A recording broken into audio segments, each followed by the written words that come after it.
Hey everybody, it's Calxiyn here, and just Calxiyn. So, Flint of RWBY Nation was able to provide us with the official lyrics from Jeff Williams himself for the Volume 5 opening theme. So something I want to kind of go over, like, this song reminds me of a bunch of different anime songs. Like, I can't even place, like, the first part, but the second part when Jeff actually starts singing, like, there's some, like, Attack on Titan-y vibes in here. So if you guys have listened to an English cover of the OP, I recommend the English cover of the second season OP from Little Janie Cakes, because she's my girl. The way she translated it, obviously the notes are still the same in Japanese, so it doesn't matter. It's just, it's the words that are different. But it's like, you heard the call, devote your all, our freedom lies beyond the wall. Like, that sort of chord progression sounds very similar to the can't wish away the dismal days sort of situation that is going on there. Like, it sounds very similar in how it's kind of like, I don't want to say trucking along, but how it's like going. Like, I can't explain it, you have to listen, but I think you guys will understand, because like you heard the call, like that, like cuts off, right? And then devote your all is like another thing, and then the our freedom lies beyond the wall comes after. But like how it kind of like goes in and out, the you heard the call, devote your all. My voice isn't that great today, so unfortunately I can't sing with you, but hopefully if you guys listen to her cover, you'll kind of know what I mean. It's sort of that same kind of feeling, and so this really reminds me of the second Attack on Titan opening. I just wanted to get that out of the way before we started, I guess, talking about actual lyrics. I just wanted to talk about chords. Again, the sheet music isn't out for this yet, and so there's nothing for me to compare it to as of right now, if that makes sense. Like, if I had the sheet music for both songs, I could look in the chords and see if musically there's something similar there, but we don't have the sheet music for this. We barely just got the lyrics, so this is kind of like a quickie analysis, if you want to call it like that, because like, for Volume 4, we only got 1 minute of a 4-minute song. That's basically, it turned into 4 minutes on the soundtrack. So this is what we have to work with for now, but in, like, 8 months, when we get the soundtrack, I can come back to this and, you know, we can talk about it musically with notes.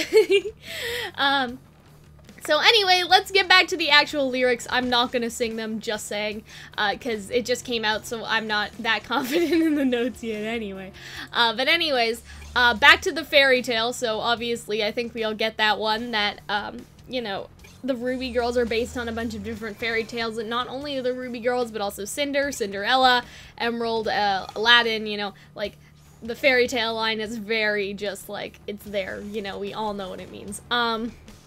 Then back to the show, that would be sort of a, I don't want to say it's breaking the fourth wall, but there's the show as in sort of like Cinder's show, because she's putting on this show for all of Remnant, you could say, right? That's what she was kind of doing at the Fall of Beacon, is that she was putting on a show for everyone. She had a monologue ready. She's very theatrical, you could say. So you could say it's that show, but also there's the real show. And then, I like this, because it says back to the fairy tale, back to the show, but then it says act, like ED at the end, so back to the wall. And I don't know, I like that, I guess you could call it parallel structure in there. But anyway, back to the wall, and there's nowhere to go. Hopeless and desperate, all past averse, things looking bleak, and they're bound to get worse. So let's talk about that. So hopeless and desperate makes sense if you watch the first episode. You know, like, things don't look so great for anybody, actually, not for Weiss or for Blake or for Yang. Like, just everybody's having a hard time first episode. All paths averse, and so if we talk about that, we can talk about paths as in the four girls, right? They're all on their own path right now. Yang, this will include spoilers for the first episode, by the way. Yang is going to find Raven. Ruby's with Team Juniper, and they're kind of dealing with the stuff that's going on at the school. Weiss is kind of on her own trip. She's trying to get to Mistral and stuff. And then Blake is on her own path, kind of doing White Fang's thing. So I think all the paths there really represent the four girls really well, and that all of their paths are filled with adversity, or are adverse, you could say. Things looking bleak and they're bound to get worse. I really like that line. I just like it. There's nothing more to say about that. Helpless and doomed, and there's no way to win. goals unachievable, faith running thin. So I'll stop there. So I like how they use hopeless up here, and now they use helpless, and how they use desperate, because the line that we just went over is hopeless and desperate, but this one is helpless and doomed. So you still have the H there, and then the D, like the helpless, hopeless, desperate, doomed. Like, it makes for, it's very nice, okay? I just can't explain it. You guys probably understand. Goals unachievable, faith running thin. So, again, in the first episode, they talk about how the Spring Maiden's kind of, let's just say, indoctrinated by Raven. And then you kind of have Weiss and her goals of getting away from her father. Like, everything seems to be going awfully, you know what I mean? Same thing with Blake in the first episode. Despite the evidence that they had against, Corsic, and I call him Fergus. That's a running joke on my channel if you weren't already aware. So Corsic and Fergus, quote unquote, even though they have evidence, they can't get that, they can't, like, get it. And then faith running thin could even refer to Team Juniper. They're getting a little worn out. You know, like, even their own faith, lost and forlorn, impossible odds. So I think that's pretty easy. Like, everybody's kind of lost almost in a metaphorical way, right? Blake and RWBY, even though they know their actual location, but you could say lost as in with Weiss and Yang, they're literally lost. Like, they're in Mistral, they don't know where to go, they don't know where they are, it's their first time being there, sort of thing. You know what I mean? Especially with Yang just traversing around bandit territory, not knowing where she is. Impossible odds, yeah. That's when you'll learn you've been messing with gods. So, that also overlaps into the next line, but I think that's a really interesting sort of line, because it could refer to, like, Salem, who Tyrion sees as a goddess, but it could also be referring to the light and dark gods that they feel like they have been messed with, in a sense. That, you know, Ozpin kind of made, like, the wizard, right? He kind of made something, I don't want to say to rival the gods, but to make things more complicated than the gods intended. The gods are probably not happy. Send in your Grim, that's pretty basic.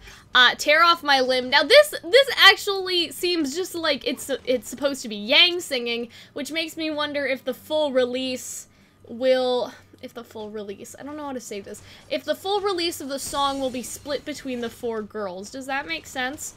Like, the first part, the hopeless and doomed and there's no way to win, like the thing that I just said could easily be RWBY, just because she's dealing with the god stuff right now. And then, send in your Grim, tear off my limb, obviously Yang's missing one. Strike me with bolts of lightning, I won't die. The battle seems unwinnable, but all we need's a miracle. We're going up, we'll never be denied.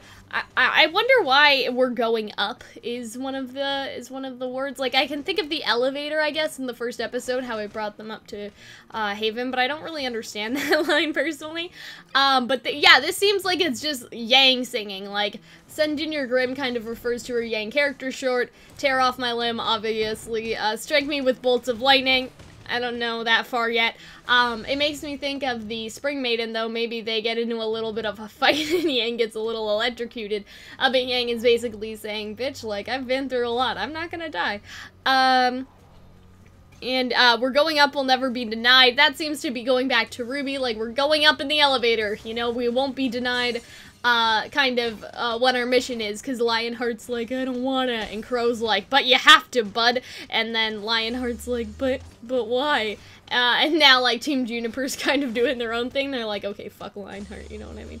Like, that's kind of the feel that I got, from that anyway, is kind of talking about that, going, like, that little part was Yang, and then it goes back to RWBY, in that sort of situation, but we know Lionheart doesn't really think that all hope is lost, if that makes sense. Like, he's just kind of playing a game, you know what I mean? And this is when Jeff jumps in. Can't wish away the dismal days, can't bring back what is gone. Won't waste more tears on yesteryears, instead we'll carry on. So that's, you know, I think that's pretty basic. It's talking about, like, you know, what happened in the past, right? They can't bring back what has disappeared. That could be Penny, Pyrrha, Yang's arm, a lot of things. Can't waste any more tears on yesteryears. I thought yesteryears was a typo. It's not. So yeah. And then, we'll win, we're sure, we will endure, and though our goal is far, we'll be the ones to touch the sun, and triumph will be ours. So, I think that's really interesting, because, I don't know, the sun kind of comes back. Like, there's no mention of the moon here. Like, the moon was almost, I think, the moon was in the Volume 3 song, I think. And also Sacrifice, like the moon will sadly watch the roses die, but now we've gotten away from the moon and we're looking at the sun instead, sort of situation here. If only I put as much analysis into my homework, right?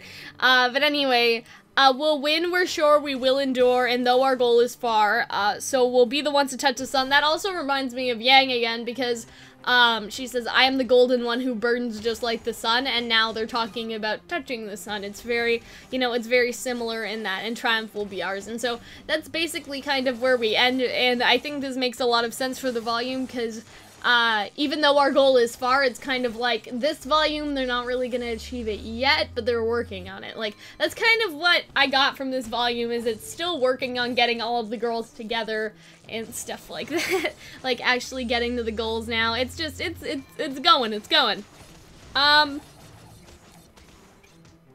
For anything else, I guess, I can't really see any more analysis, like, while I was looking at the comments or anything, so this is just kind of based on the first episode and also just general analysis stuff, but it'll be funny to kind of look back on when RWBY is over and see if these lines have any new meaning, especially, I'm pretty sure that Strike Me with Bolts of Lightning is gonna come back up again, like, stuff like that. Is definitely gonna kind of reappear, and it's not just gonna disappear, let's say, you know what I mean? And so, for that, I suppose, if that makes any sense, I feel like that's pretty much it, but, you know, hindsight's 2020, after we go back and take a look at the song and stuff, we will, let's just say get more information about that. I suppose that that's the proper way to put it, but in hindsight, all of these lyrics will make a lot more sense, but I think they already make sense right now, and remember, like, these songs are supposed to kind of get the gist of the volume, and so is the first episode, right? And so if in the first episode the song matches up this well with the volume, we're only hopeful for the rest. And so if you guys enjoyed this video, remember to join our Discord server if you like RWBY, and you should also become a patron over on Patreon, and so we'll see you guys later. Bye!